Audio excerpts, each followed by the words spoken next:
So good morning to everyone.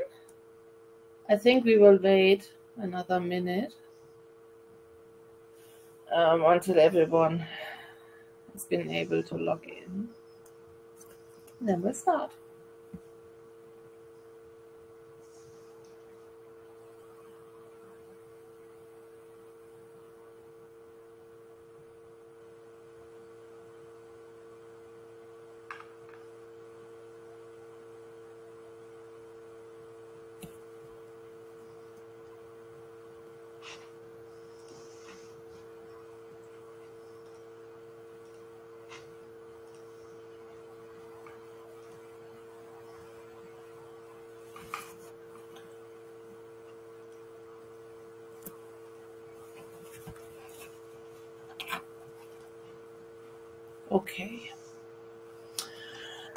Okay, a very warm welcome to our PSD3 webinar today. So this is the first one in a series of webinars on new developments in the payment sector. So just to let you know, we will carry on. Today we want to give you an overview of the proposed changes in PSD3 and PSR, so that you will have a better idea what the new regulation means for your business. So this is our idea. So everyone who doesn't know me, my name is Verena Ritter-Döring. I'm heading the financial regulatory group at Taylor Wessing in Germany. I'm here in Frankfurt. So very early in my career, PSD was introduced into the market. So this seems really a long time ago, and there was just a way to go and to come here. Really a lot happened. So let's see today what is to come. And as you can see, I'm not here on my own. I have with me today Miroslav Ðuric, my colleague who's also an expert, a really experienced regulatory lawyer and an expert for the payment sector as well. Miroslav focuses inter alia on fintech and new business models, and is of course also a very keen observer of any new developments in the payment sector. Some organizational things to say at the beginning. You will all get the presentation in a follow-up email after the webinar. We will also record the webinar, so you will also get a link with the recording as well. If you have any questions or any questions pop up, we have a question button on your left below.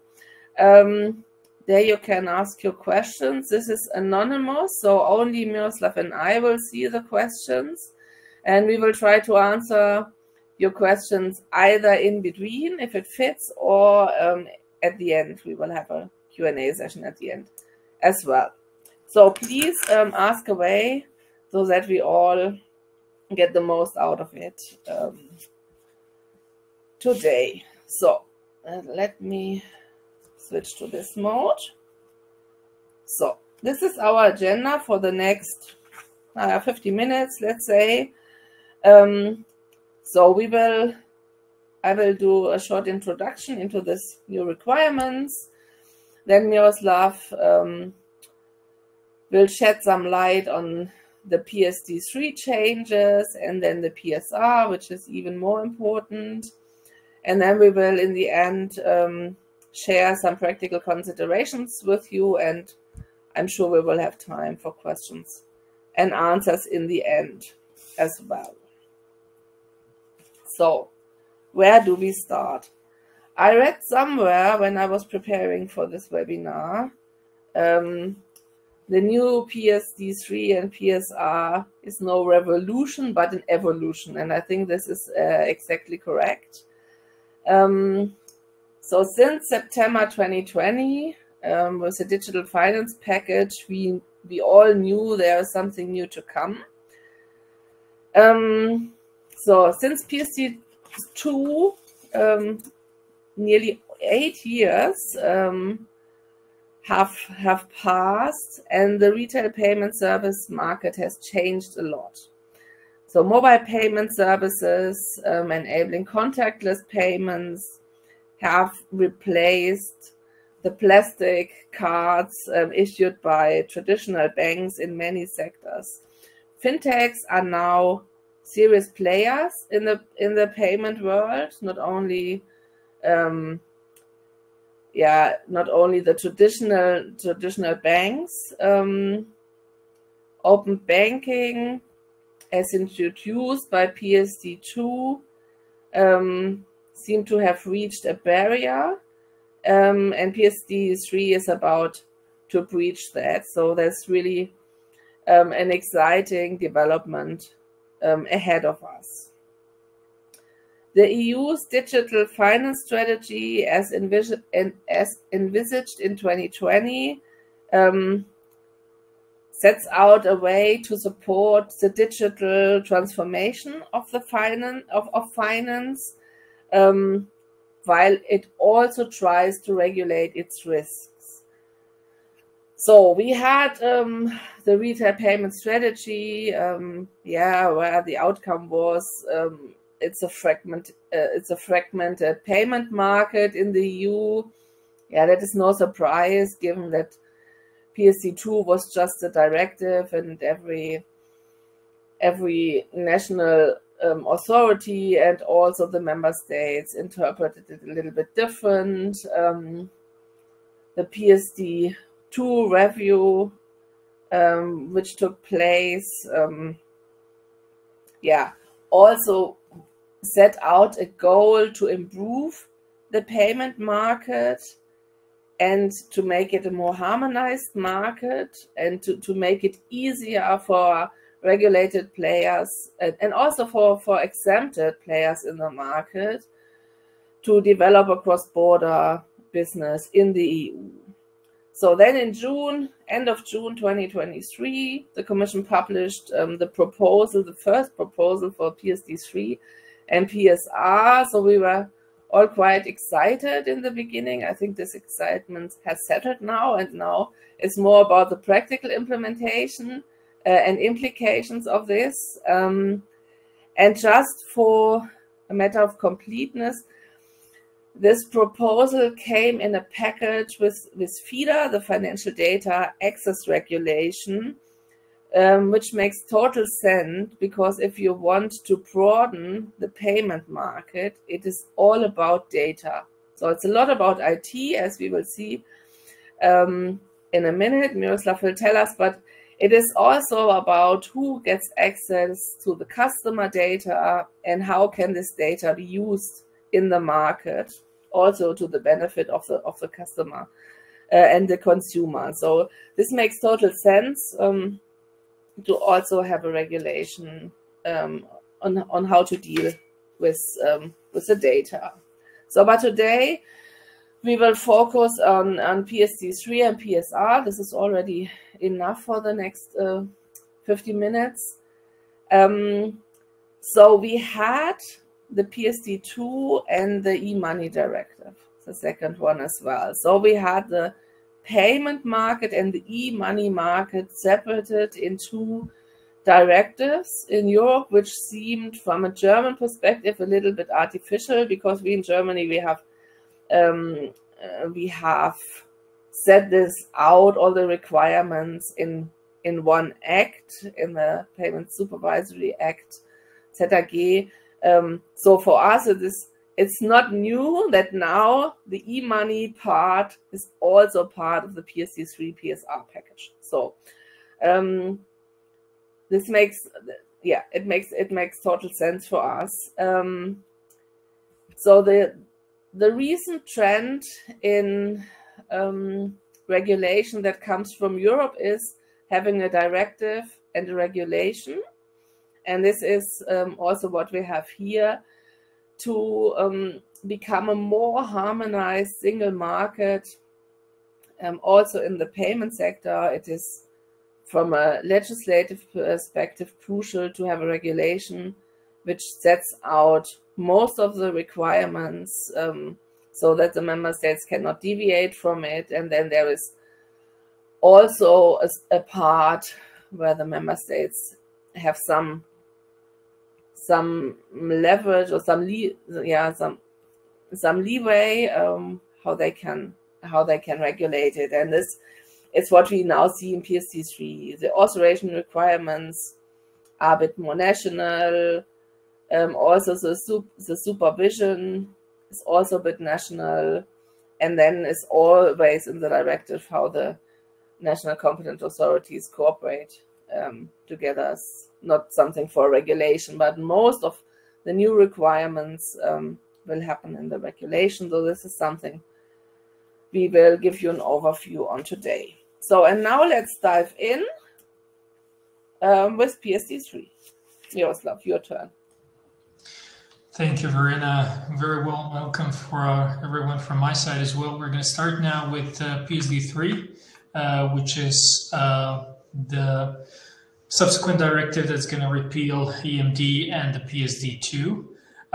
There are some small changes first in the licensing framework. So certain authorization requirements have been slightly adjusted in PSD3. So first and foremost, the initial capital requirements have been adjusted, factoring in inflation since the adoption of PSD2. On average, for every service, approximately 20% increase in the initial capital requirement is foreseen under the new directive. When it comes to own funds, the EU Commission has decided this time that the default calculation method for own funds shall be the method B from the Article 9 of the PSD2, which is pretty much the calculation method that is based on the payment transaction volume of the payment service provider. However, the Commission leaves option open for national competent authorities to decide to apply other methods, so either method A or method C, in individual cases, taking into due consideration individual model, business model of the applicant, complexity of its business activities, and the size of its business. What is also new, the Commission has decided this time to give additional breathing space to account information service providers as well, who are going to be able to hold own funds in the amounts of 50,000 euros instead of holding professional indemnity insurance if they prefer so. There are also some novelties when it comes to requirements on the recovery and winding up. PSD2 and EMD2 at the moment, they do not contain any specific provisions on recovery and winding up of payment and e-money institutions.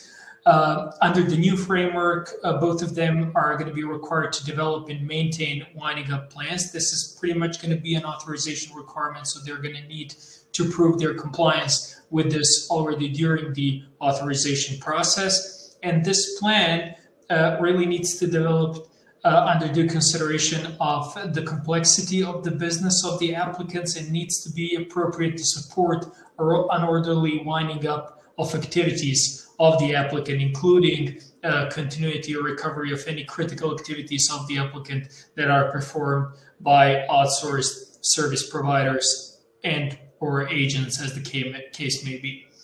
When it comes to safeguarding, there are also some small changes. First and foremost, the Commission has emphasized this time that PSPs should really avoid concentration risks, so they're not expected to safeguard all clients' funds with one institution.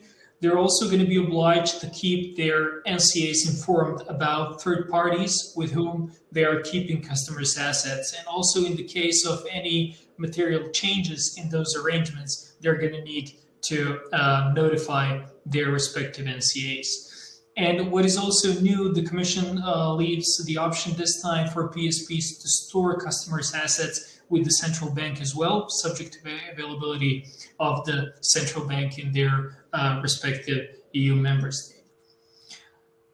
There are some other changes in PSD3 as well that are not that significant, but still worth mentioning. So first and foremost, when it comes to requirements around the use of agents or distributors in the case of e-money institutions or operation through branches in other EU member states, there are some small targeted amendments to existing rules, but we're going to come to that in a bit later.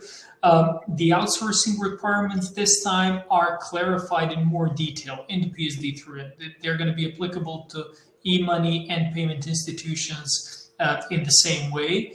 which really comes at a time when e-money and payment institutions need to prepare for a new regulation that is coming, that's going to govern the compliance with outsourcing requirements in the EU, which is the Digital Operation Resilience Act, DORA. This is another major piece of EU regulation that is coming in the forthcoming period, and that is going to pretty much keep both payment and e-money institutions busy. What is also new, PSD3 requires institutions to notify their NCAs whenever entering into an outsourcing arrangement. This is novelty for payment institutions that are located in some member states where this was not a requirement at national level at the moment, which is not the case in Germany, where they are already required to notify BaFin in case of conclusion of any new outsourcing contract. When it comes to ATM operators that were so far completely exempted from the licensing regime, there is one small change in this framework as well. The Commission has proposed that these operators should become subject to a light touch registration regime with their national competent authorities, subject to compliance with certain transparency and operational requirements. Another topic worth mentioning here is cash accessibility, which is one of the primary aims of the Commission in the coming period, is to improve cash accessibility for EU customers across the EU 27. With this in mind, the Commission officially now allows retail stores to offer cash withdrawals in their business premises, even in the case when customers are not purchasing something. As we all know, at the moment, it is possible to, for instance, to withdraw cash at a supermarket subject to purchase of certain goods. This will now be changed, and it will apply to all cash withdrawals up to 50 euros per withdrawal. There are also some changes when it comes to requirements that regulate cross-border operation of payment institutions, primarily in the area of the so-called triangular passporting. So in situations where payment institution authorized in one EU member state, let's say Germany, uses an intermediary, agent, distributor, or is operating through a branch in another EU member state, let's say Ireland, to offer payment services to customers in the third member state, let's say France. The host member state, so the country B, in this case Ireland, would be considered to be one where the services are offered to end users.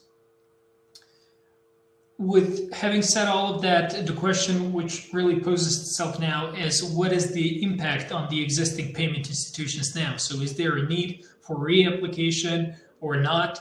And the answer to this question is pretty much there is going to be some sort of reauthorization, not really reapplication. So existing payment and e-money institutions will be required to submit to their NCAs documents and information that demonstrate their compliance with adjusted requirements under PSD3, so requirements on initial capital, own funds, safeguarding, outsourcing, and so on. Following the submissions, NCAs will be able to either approve their authorization, recommend certain remediation steps that need to be taken, or withdraw their existing license. Exceptionally, NCAs will be able to grant a license automatically to existing institutions, provided that they're already satisfied that these institutions meet the new requirements. And the timeline for this is following the entry into force of the PSD3. Existing institutions will have 24 months grandfathering period, so they're going to be able to continue operating for 24 months under their existing licenses, which is going to be pretty much 6 months, up to 6 months after the go-live date of the PSD3 PSR framework. In the meantime, they're expected to use the time to submit documents and information demonstrating their compliance to their respective NCAs. With that, we come now to most significant piece of the reform that was proposed as part of this package, which is the very first Payment Services Regulation, PSR, that contains the vast majority of changes. First and foremost, this time the Commission has decided to introduce a regulation that's going to be applicable in the same way across the EU 27, so there is not going to be a need for national transposition. And the reason for this is, as Verena previously mentioned, member states and NCAs in the past have really used their discretionary power to interpret certain requirements in a different way, which really led to fragmentation of the EU payments market. And therefore, the EU Commission has this time clearly defined the scope of application of the payment services regulatory framework in the EU by slightly adjusting the definitions contained in the PSD2, which are going to now be placed in the PSR. These adjustments in many ways mirror the recent decisions of the European Court of Justice that have clarified what is the meaning of certain terms under the PSD2 framework. So for instance, when it comes to payment instruments, the amended definition now contains a reference to individualized payment instruments, clarifying that not even fully personalized instruments, like for instance, prepaid cards that do not have customer's name on them, will likely fall under the definition of a regulated payment instrument, provided that other conditions are met. Also, when it comes to payment accounts, the Commission has pointed out this time that really the determining criterion for the categorization of an account as a payment account lies in the ability of the customer to use this account to perform daily payment transactions.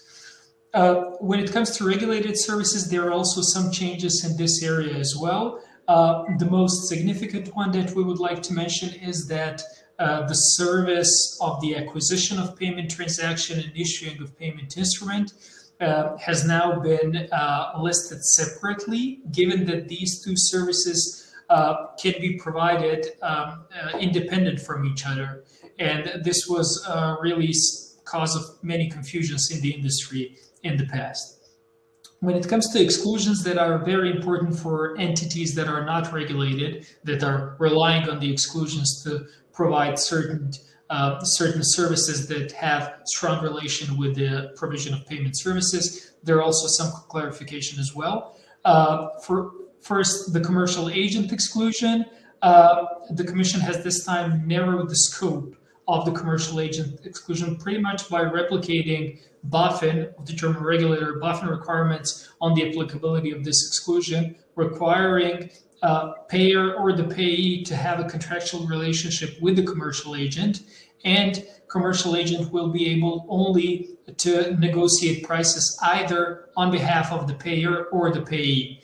And when it comes to this exclusion, it is also important to mention that in PSR is now clearly defined that commercial agents really need to have a real margin to negotiate prices with the counterparties of either payer or the payee.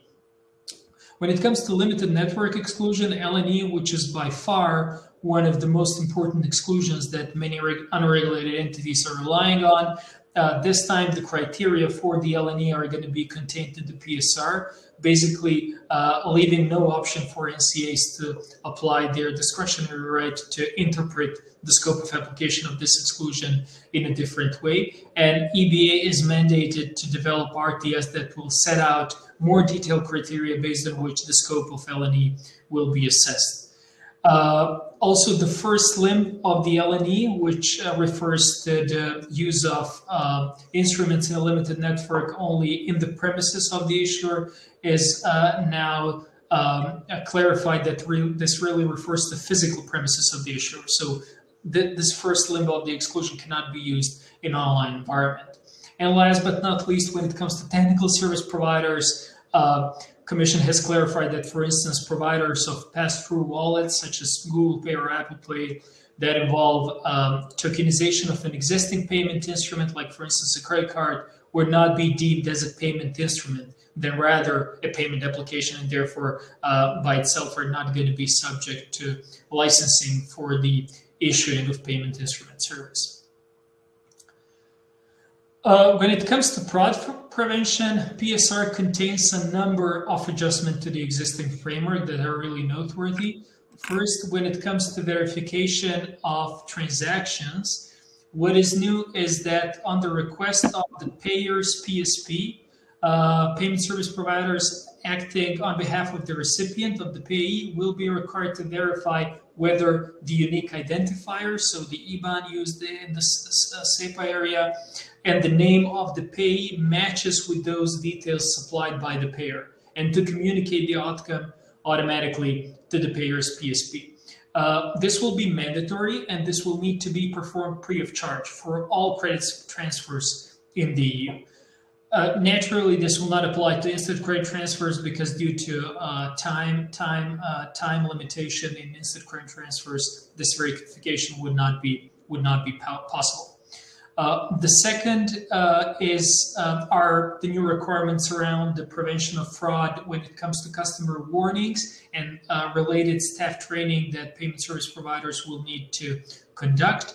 First, PSPs will be required to alert their customers, as Commission has defined, via all appropriate means and media when new forms of payment fraud emerge. They will need to provide them with clear indicators on how to identify fraudulent attempts and warn them as to the necessary precautions to avoid becoming victims of a fraud in the payment services environment. And they'll also be required to organize an annual training to employees on payment fraud risks and trends, at least annually. There are also some new requirements on the transaction monitoring that are really important to be mentioned.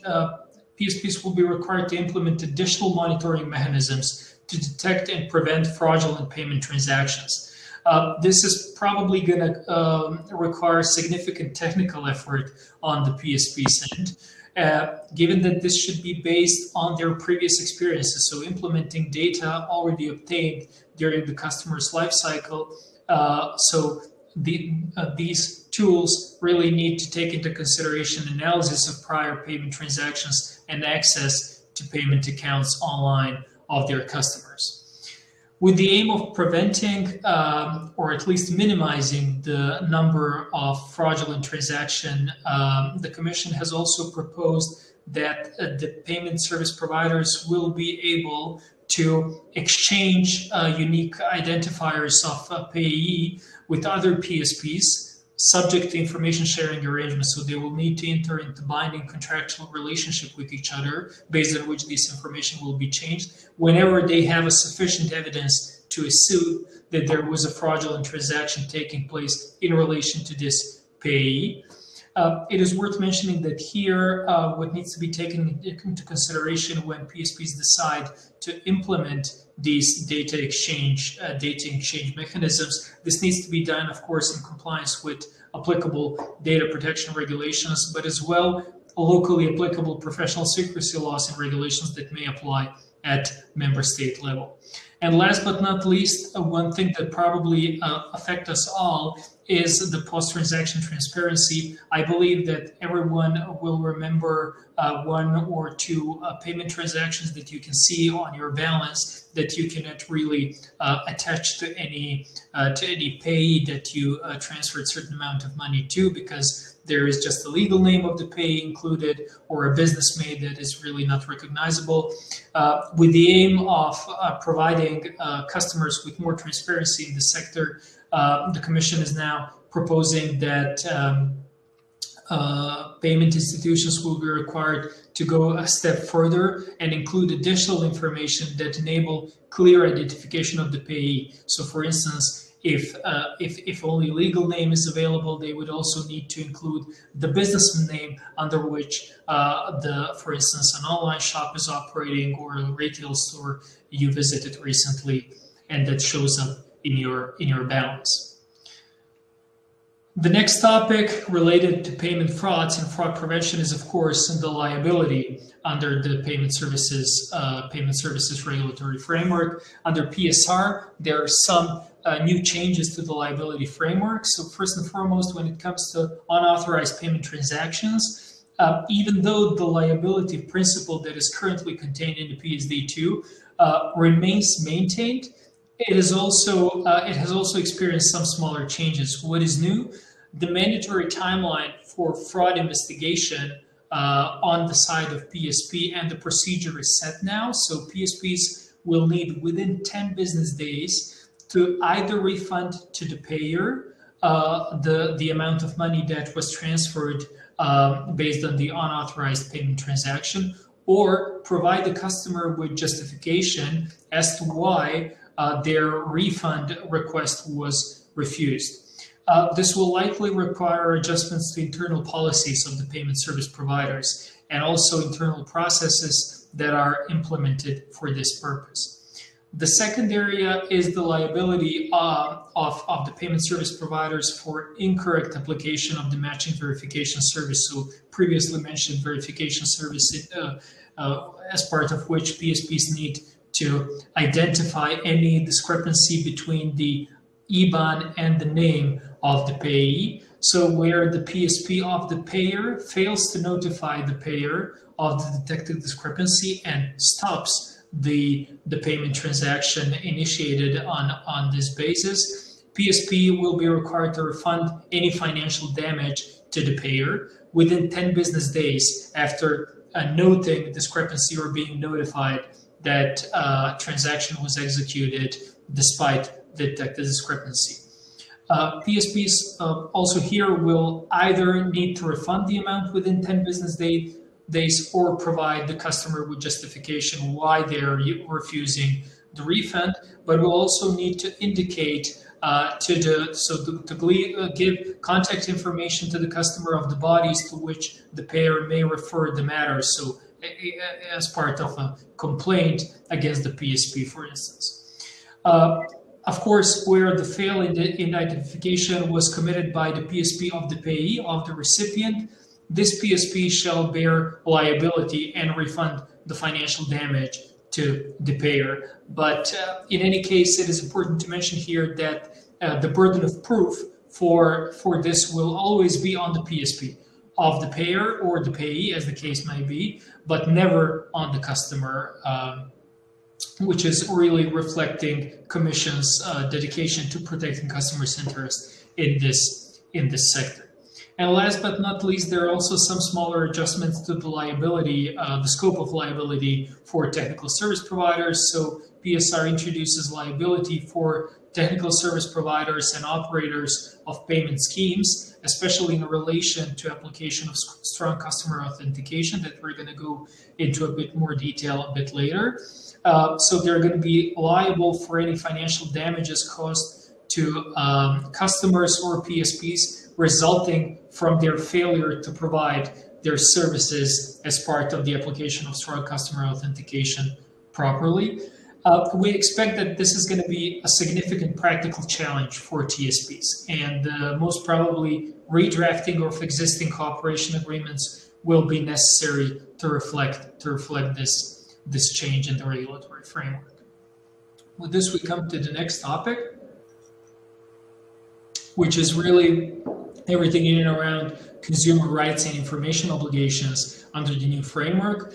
The Commission has introduced more transparency for credit transfers and money remittances to third countries. So for transfer outside the EU, so when EU resident is initiating a transfer to a recipient outside the EU, PSPs will be required to provide the customer beforehand with the time estimation for the receiving of the funds by the PSP of the payee outside the EU. They will also need to provide the customers with whenever credit transfer of money remittance is involving currency conversion, to provide them with estimated charges for currency conversion. This will need to be expressed both as a percentage markup over the latest available applicable FX reference rate issued by the relevant central bank, as the case may be.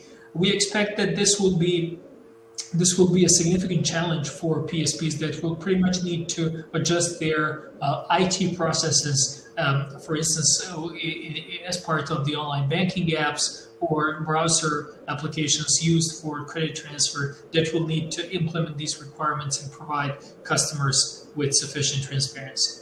And there are also some novelties when it comes to payment transactions in cases where the transaction is not known in advance or where the funds are blocked on a payment instrument.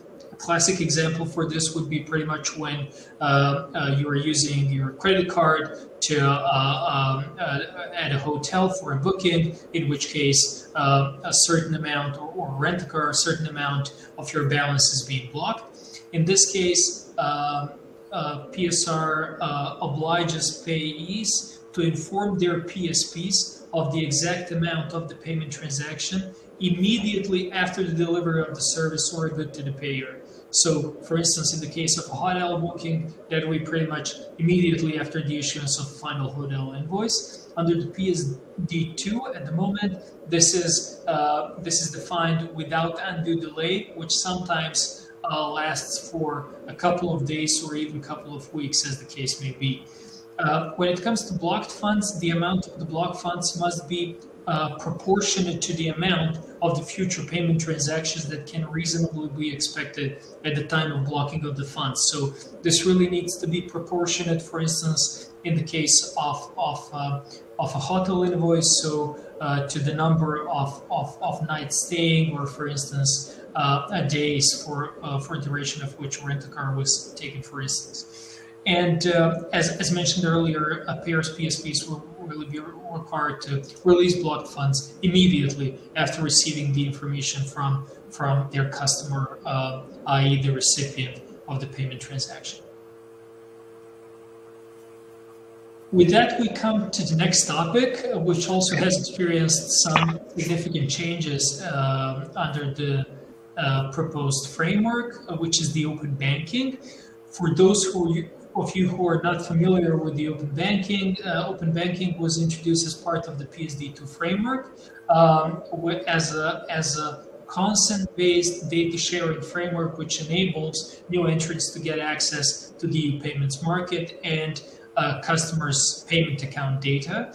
PSD2, for this purpose, introduced two types of new regulated entities: payment initiation service providers and account information service providers. Both of them are able, based on the PSD2 framework, to access customers' accounts data and compete with banks in the provision of payment services. So, for instance, PSPs are able to initiate payment transactions on behalf of the customer, even though they do not have a banking license, or account information service providers can pretty much provide an overview of separate payment accounts in one place for customers that are interested in this type of service. However, ever since the adoption of the PSD2, we saw a number of implementation challenges. First and foremost, this information exchange, data exchange, is based on the data exchange via APIs. And there was a significant lack of a proper API standard for quite some time. And even once the APIs have been implemented by the banks, there were some problems in the functioning of these APIs, and banks have also been implementing different standards. So, for instance, certain PSPs were not able to access all bank accounts in the same way, especially in a cross-border scenario across the EU27. Therefore, this is the reason why, for instance, PSPs and ASPs still remain a novelty for customers in certain parts of the single market. With this in mind, the Commission has now proposed a couple of changes. So first, when it comes to these APIs that are used for data exchanges, the Commission is proposing that the account servicing payment service providers, which is pretty much the banks, will be required to offer a dedicated interface, so a dedicated API for data exchange with PSPs and ASPs. However, there not going to be a single EU API standard that is going to be mandatory across the EU, given that Commission has identified that this would cause a lot of trouble in the industry and would be very expensive solution for many market participants. Banks will also be required to ensure that this dedicated interface remains available at all times. However, what is new is that they will no longer be required to maintain a fallback interface for ASPs and PSPs where this primary interface is not functioning. However, there is also, so to say, a fallback requirement on this. The banks will be liable where they fail to provide alternative to PSPs and ASPs, given that PSPs and ASPs will be able, in the case of not functioning of this dedicated interface, to request access to customers' accounts directly through NCAs. And finally, banks will be required to publish on their website quarterly statistics on the availability and performance of their APIs. This is going to be used by national competent authorities for the assessment of the level of proper functioning of the APIs in individual banks.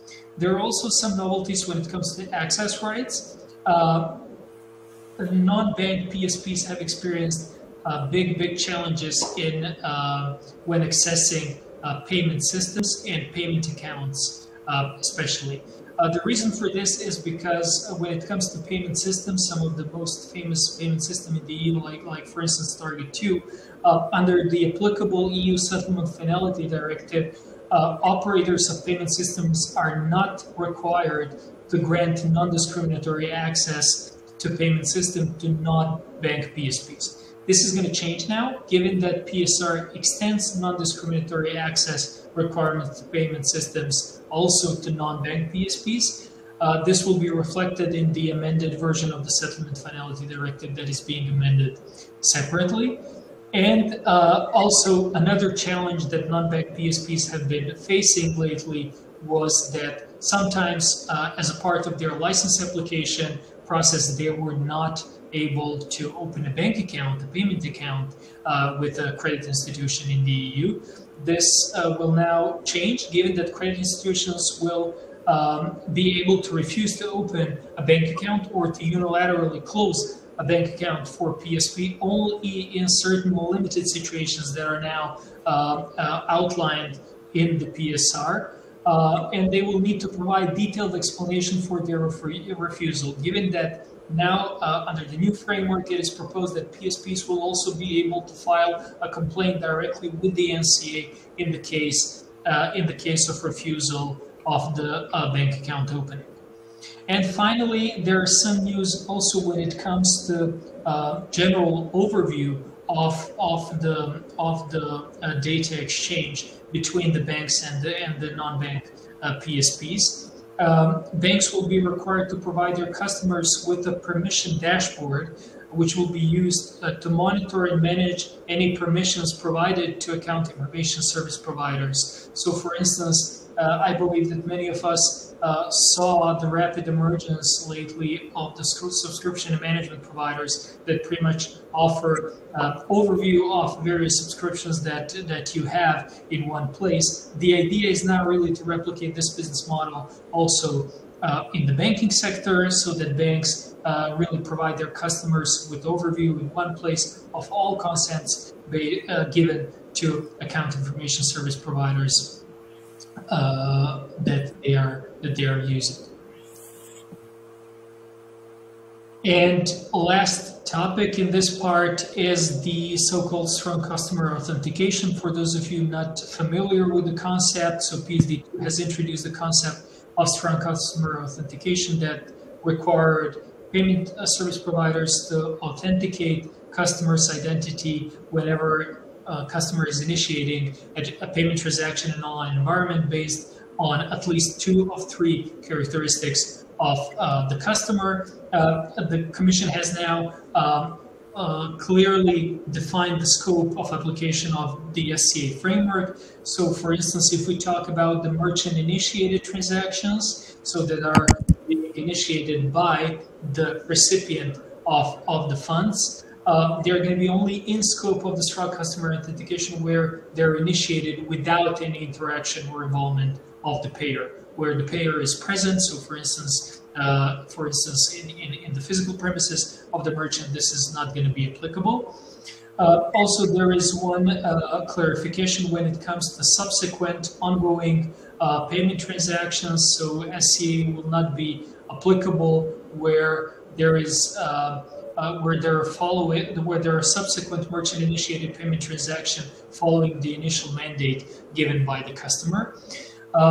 There is also some clarification around the mail orders and telephone orders, they are, of course, out of scope whenever the order is sent via non-digital means, so regardless of the system that is used for the payment transaction processing later on. When it comes to access, Commission has clarified here that PSPs are required to ensure that all their customers, including persons with disabilities and older persons that do not have access to, for instance, a computer or smartphone, need to have some means at their disposal that enable them to perform strong customer authentication, and PSPs will not be allowed to avoid performance of strong customer authentication if the customer is not having a single means of authentication that they prefer. So, for instance, authentication via smartphone.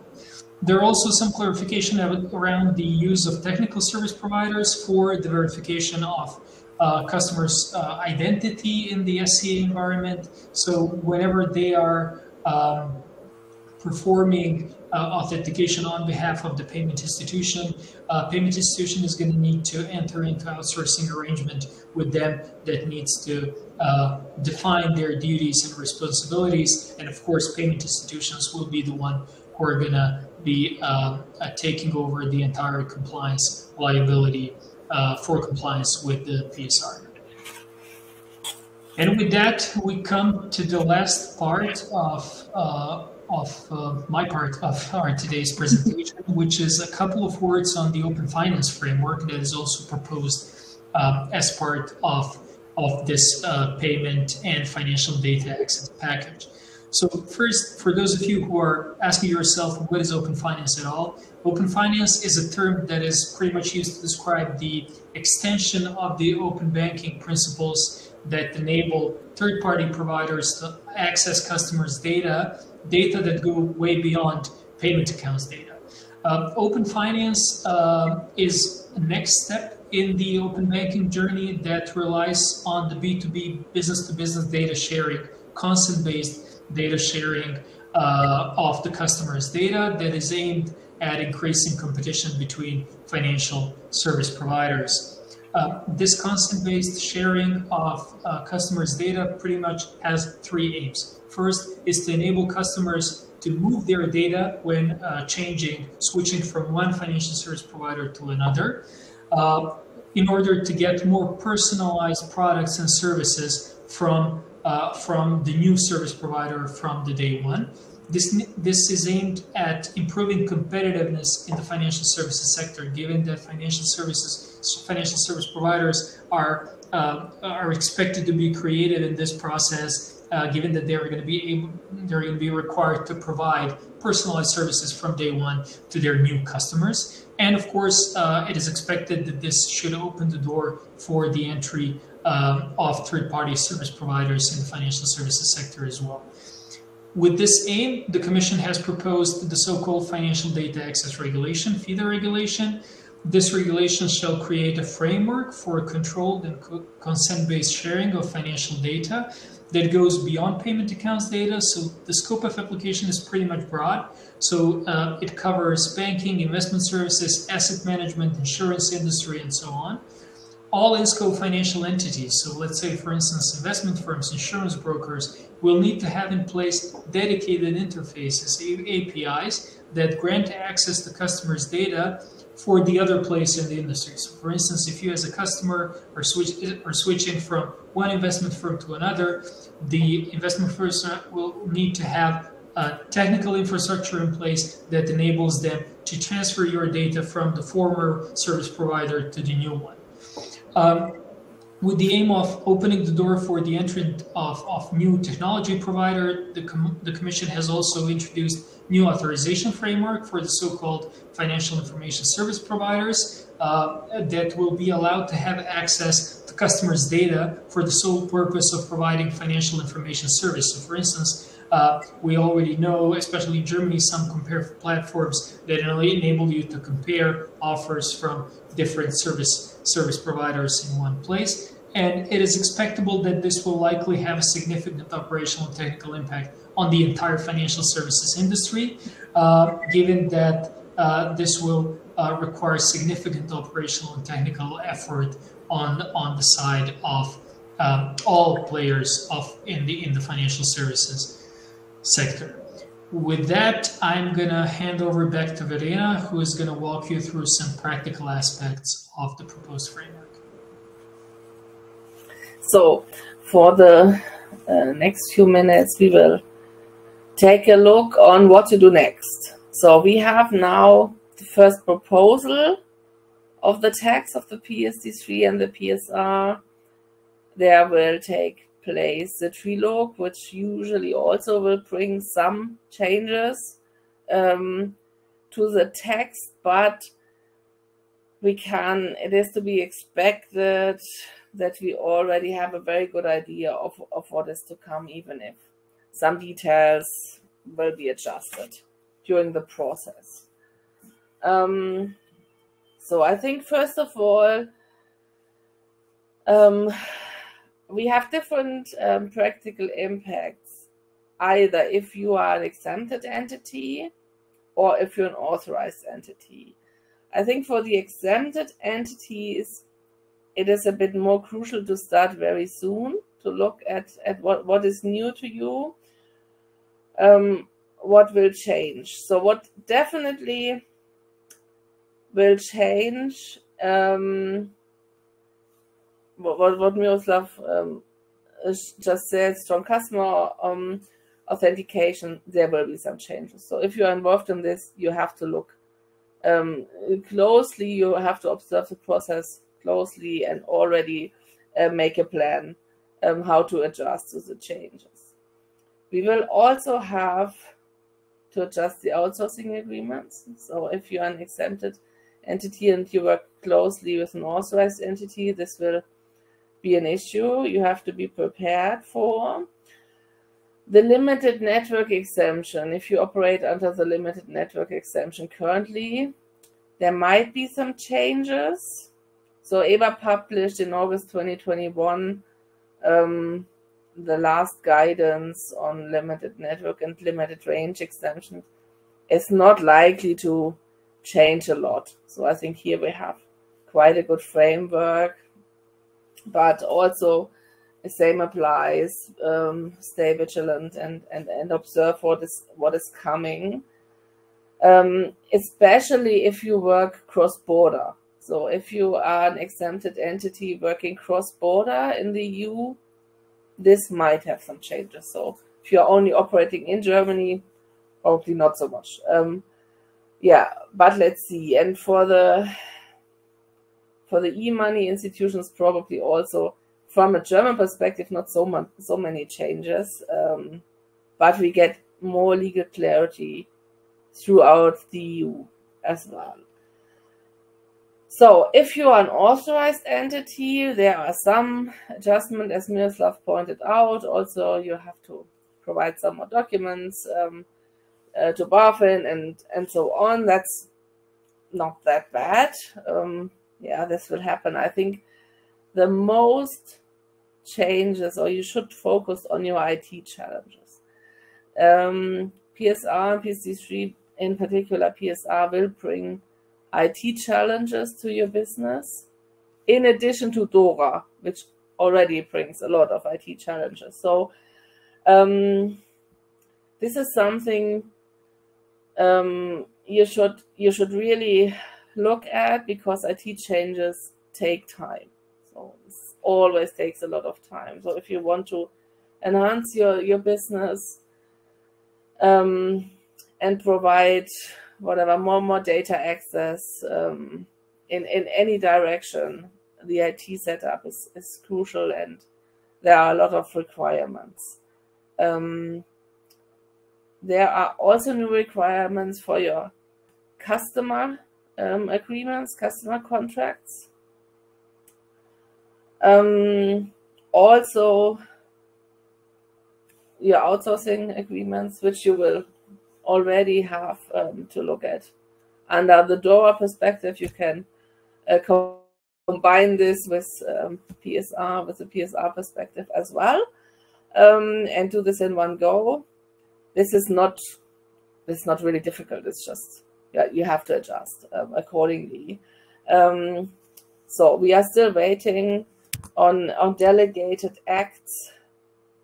But as always in EU regulation, it will take a lot of time when we get clarity for everything. So yeah, we just have to observe. And once we have the final text, we see a bit more clearer. So where to start? Yeah, so I think the first advice we always give when there's new regulation is, where do you stand now and where do you want to go?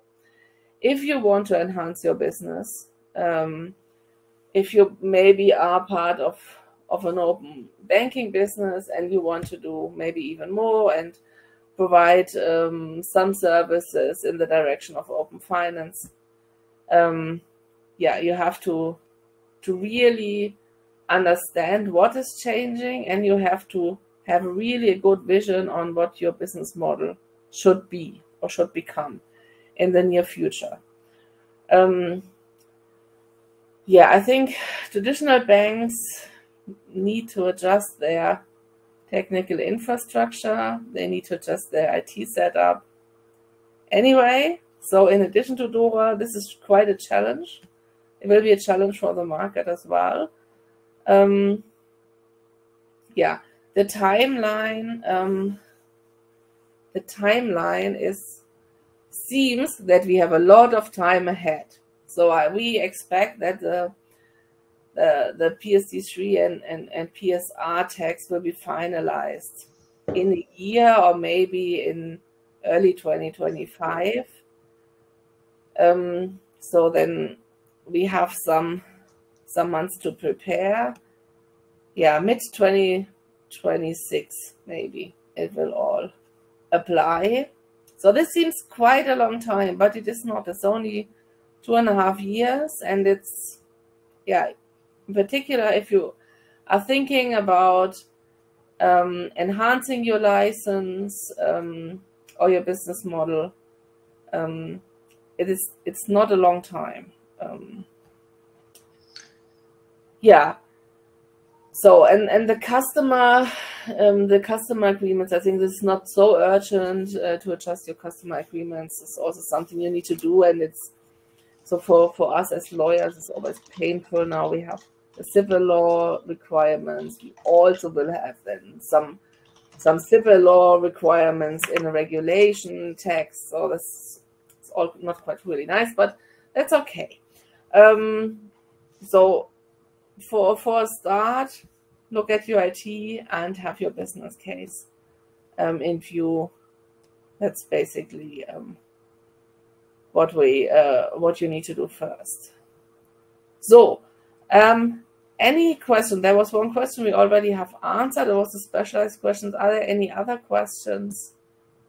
If not, you can also, if you want to just chat about some points, just give us a call or send us an email. We are always happy to talk to you and discuss also informally some things. It's an interesting topic, of course, as a regulatory lawyer. Yeah, there is a long way to go, but as Verena mentioned, especially for regulated entities, the technical and operational impact is going to be quite significant. Therefore, time should be used wisely in the meantime. And of course, I mean, if you need any help, we are happy to chat with you in more detail about this topic. Yes, and then in 2 weeks we will get into more detail also on the open finance part of this, and we will be joined by our UK colleague Claire Reynolds from our London office, who will also give you some practical considerations across Europe and the UK. So stay tuned for more, and thank you very much for your attention, and see you next time. Have a nice afternoon. Bye.